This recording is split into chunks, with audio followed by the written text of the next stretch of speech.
Hello everyone, and welcome back to the English Chatcast. You're tuning into episode 8 of module 3 of the Blueprint for Effortless English. I'm your co-host, Ann. And I'm Anna. Welcome back, everyone. We're officially on episode 8, which means we only have 2 more lessons left in our Conversational Engine module before we move into module 4. This journey is just flying by. It really is. In our last episode, episode 7, we gave you the ultimate conversational escape routes. We taught you how to use natural bridges and soft pivots to gracefully change a boring topic without giving anyone social whiplash. You guys have been crushing the homework. We've loved reading your comments about successfully pivoting conversations away from the weather and into actual interesting topics. You're taking control of the wheel. But today, we're stepping up to the ultimate test of your English fluency. Up until now, we've been teaching you how to play conversational ping pong, short interactions, asking questions, and passing the microphone back and forth. But what happens when the ping pong match stops, the spotlight shines directly on you, and you have to hold the floor for 2 or 3 minutes straight? Today, we're talking about storytelling techniques. Before we teach you how to captivate an audience with your words, we've got our usual quick favor to ask. If you're excited to upgrade your social toolkit and you're finding value in this course, please hit that like button and subscribe to the English Chatcast channel. It's the best way to support what we do here, and it helps the YouTube algorithm push this blueprint to other learners who are struggling to find their English confidence. Thank you so much for being part of this community. Now, Anna, let's talk about the fear of storytelling. For an English learner, telling a story is arguably the most terrifying thing you can do in a social setting. Oh, absolutely. When you ask a question or make small talk, you only have to produce 1 or 2 sentences. But when you tell a story, you're essentially performing a monologue. You have to maintain your grammar, your vocabulary, your rhythm, and your pronunciation for several minutes without a break. And the biggest fear is that halfway through the story, you're going to forget a word, lose your train of thought, and watch the other person's eyes glaze over with boredom. It's an incredibly vulnerable position to be in. Because of that fear, most English learners tell stories like police reports. They just list a series of chronological facts in a very flat, robotic voice. I woke up. I went to the store. I saw a dog. The dog barked. I went home. It's factually correct, but it's completely lifeless. Native speakers don't tell stories to transfer data. We tell stories to transfer emotion. We want the listener to feel the surprise, the humor, or the frustration that we felt in that moment. To do that, native speakers follow a very specific, invisible structure. We don't even realize we're doing it, but almost every great casual story follows a 4-part framework.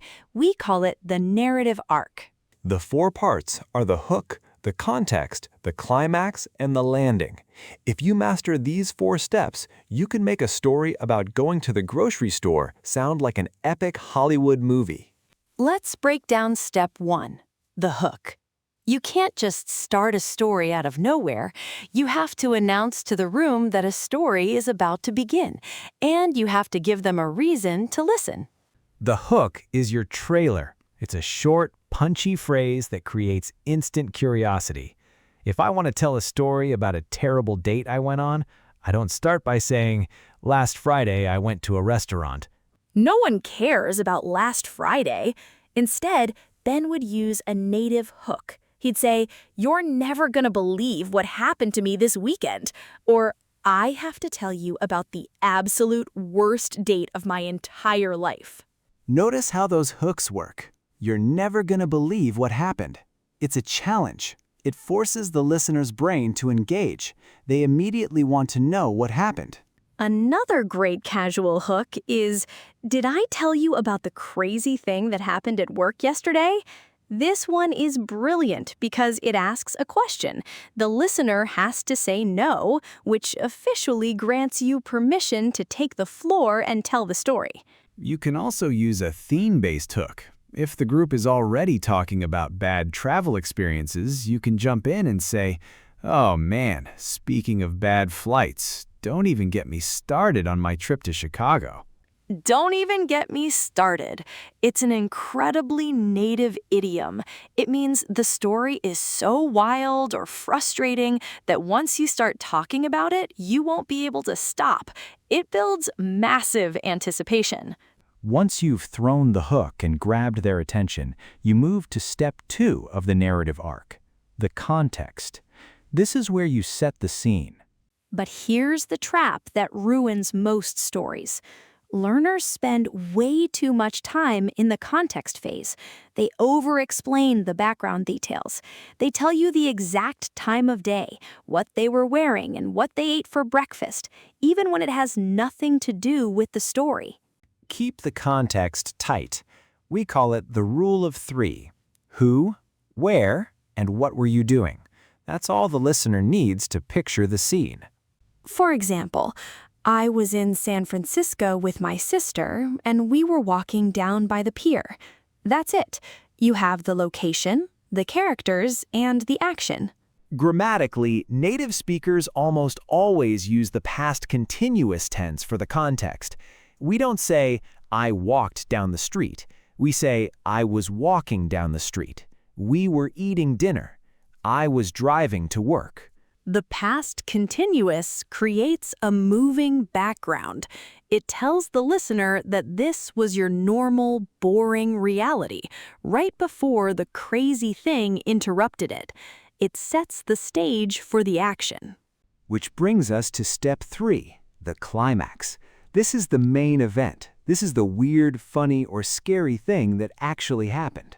To transition from the boring context to the exciting climax, native speakers rely heavily on a magic transition word.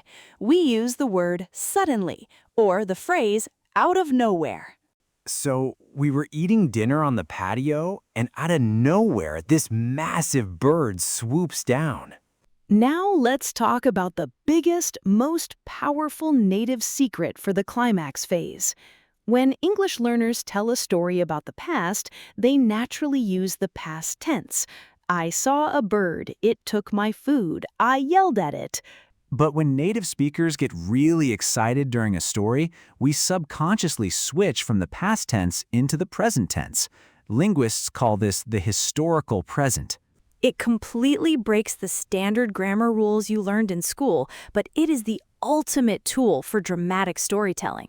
We bring the past action into the present moment, so the listener feels like they're watching it happen live. I was walking to my car, and a guy ran up to me. He looked at me, and he said he needed my keys. I told him to go away. It's okay, but it's a bit distant. Now listen to the historical present version. I was walking to my car, right? And suddenly this guy runs up to me. He looks at me and he's like, "Give me your keys." And I'm like, "Get out of here, man." Did you hear the shift? The context was past continuous. I was walking, but the climax shifted to the present. This guy runs up, he looks at me, he's like... Using he is like and I am like instead of he said and I said is exactly what we taught you back in our filler words episode. It allows you to act out the dialogue instead of just reporting it. The historical present adds a massive amount of speed and energy to your story. It completely removes the robotic textbook filter. When you're in the climax, you also need to use your physical tools. Remember Module 2? This is where you use your sentence stress and your pauses. If you're telling a suspenseful story, you slow your pacing way down. You stretch out your vowel sounds. You say, "I opened the door, and it was completely dark." The pause builds the tension. If it's a chaotic or funny story, you speed your pacing up. You crush your words together with connected speech to mimic the frantic energy of the moment. Your rhythm has to match the emotion of the narrative. Once you've delivered the climax, you have to wrap it up. You can't just stop talking and stare at everyone. You need step 4, the landing. The landing is how you safely bring the airplane back down to the ground and signal to the group that your story is officially over. A great native phrase for the ending is, long story short. This is perfect if you realized you were rambling a bit and you just need to summarize the end. Long story short, we had to wait for a tow truck for 3 hours in the freezing cold. You can also use the word anyway as a closing boundary. Anyway, that's how I ended up with a broken phone. It gives the story a definitive concluding sentence. The best storytellers also include a takeaway in their landing. A takeaway is the lesson you learned or a final joke about the situation. So, anyway, that's how I got a parking ticket. Lesson learned, I'm never parking downtown on a Tuesday again. And the final piece of the landing is the boomerang. We taught you this in episode 5.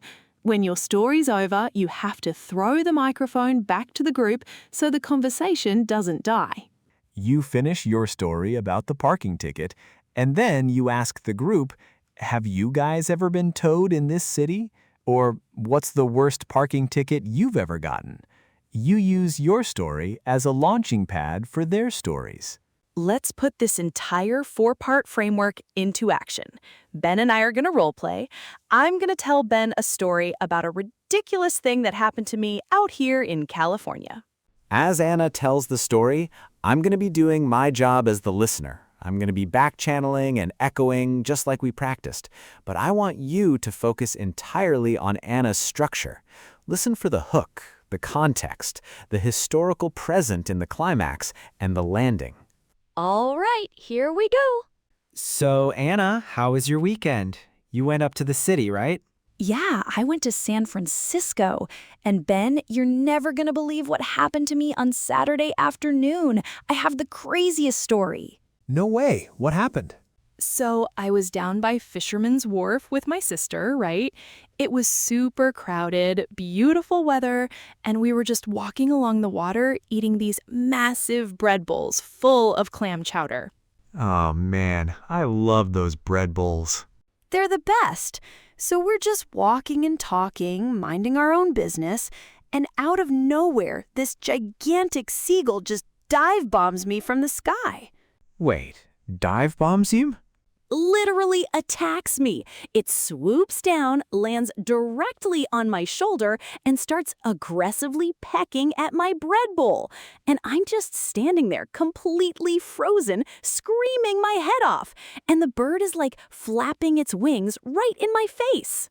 That's absolutely terrifying. What did you do?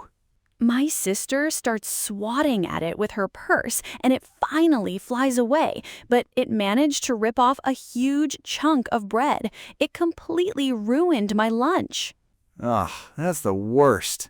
Those birds are fearless out there. They're absolute monsters. So anyway, long story short, I had to throw the rest of my chowder in the trash, and we ended up just eating incredibly overpriced pizza instead. Note to self, never eat bread in the open air in San Francisco. That's a great rule to live by. Have you ever been attacked by a bird before? Never. It was my first time. And scene. That was fantastic. Let's break down exactly why that story was so engaging. I started with a massive hook. I said, "You're never going to believe what happened to me." That immediately signaled to Ben that a performance was starting. Then she gave me the context. She kept it tight. She was at Fisherman's Wharf with her sister, and they were eating bread bowls. She used the past continuous. We were walking. Then I transitioned to the climax using the phrase out of nowhere. And notice what I did with the grammar. I switched into the historical present. She absolutely did. She didn't say, "The bird swooped down." She said, "This gigantic seagull dive bombs me. It lands on my shoulder. It starts pecking." The present tense verbs made the action feel incredibly fast and urgent. I also acted out the dialogue using the word like. I said, "The bird is like flapping its wings," and I'm screaming. I used my tone of voice to show the panic. When the action was over, she executed a flawless landing. She used the boundary phrase, "long story short," to summarize the end of the lunch. I delivered my takeaway. Note to self, never eat bread in the open air. And Ben helped me out with the boomerang by asking if I'd ever been attacked before, which kept the conversation flowing naturally. It's a formula: hook, context, climax, landing. When you structure your stories this way, you take the listener on a perfectly guided emotional journey. And more importantly, having a framework completely removes the panic for you, the speaker. When you know exactly what step of the story you're in, you don't lose your train of thought. You just follow the map. If you feel yourself rambling during the context, your brain knows to just say the word "suddenly" and jump right into the action. If you don't know how to finish the story, your brain knows to just say "long story short" and wrap it up. The framework acts as your conversational safety net. It frees up your mental energy so you can actually focus on your pronunciation and your facial expressions. Which brings us to your mission for Episode 8. It's time for you to take the floor and perform a monologue. Your homework for this week is the 1-minute story audit. We want you to take out your phone, open the voice memo app, and record yourself telling a 1-minute story in English. It doesn't have to be a crazy story. It can be about a frustrating drive to work, a funny thing your kid did, or a weird interaction at the grocery store. But you must use the 4-part framework. Start with a hook. You'll never believe what happened. Give 15 seconds of context using the past continuous, use the phrase "out of nowhere," and switch into the historical present for the climax. Long story short, and a lesson learned? Long story short, I need to learn to be more careful with my belongings. Come down into the comments section of this episode and tell us what your story was about. Tell us what your hook was and what phrase you used for your landing. We want to see how you guys are constructing your narratives. Being able to tell a captivating story in a second language is a massive milestone. It's the ultimate proof that you're no longer just translating words in your head. You're officially generating culture and sharing emotion. Your social toolkit is incredibly powerful right now. You can chat, ask, follow up, interrupt, pivot, and tell stories. But there's one final advanced level of conversation we need to conquer before we wrap up Module 3. We've talked about simple opinions, but what happens when the topic gets deep? In our next episode, Episode 9, we're going to talk about expressing complex opinions. We're going to show you how to navigate deep, philosophical, or professional discussions without getting lost in the vocabulary.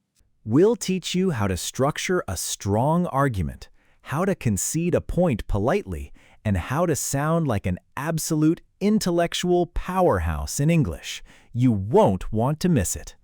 But for today, focus on your narrative arc. Throw the hook, set the scene, bring the action into the present, and stick the landing. I'm Ben. And I'm Anna.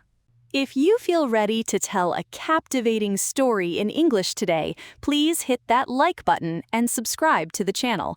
Let's master the art of storytelling together. Until next time, keep practicing, keep listening, and remember, learning English with us is a piece of cake. Thanks for listening, everyone. See you next time on the English Chatcast.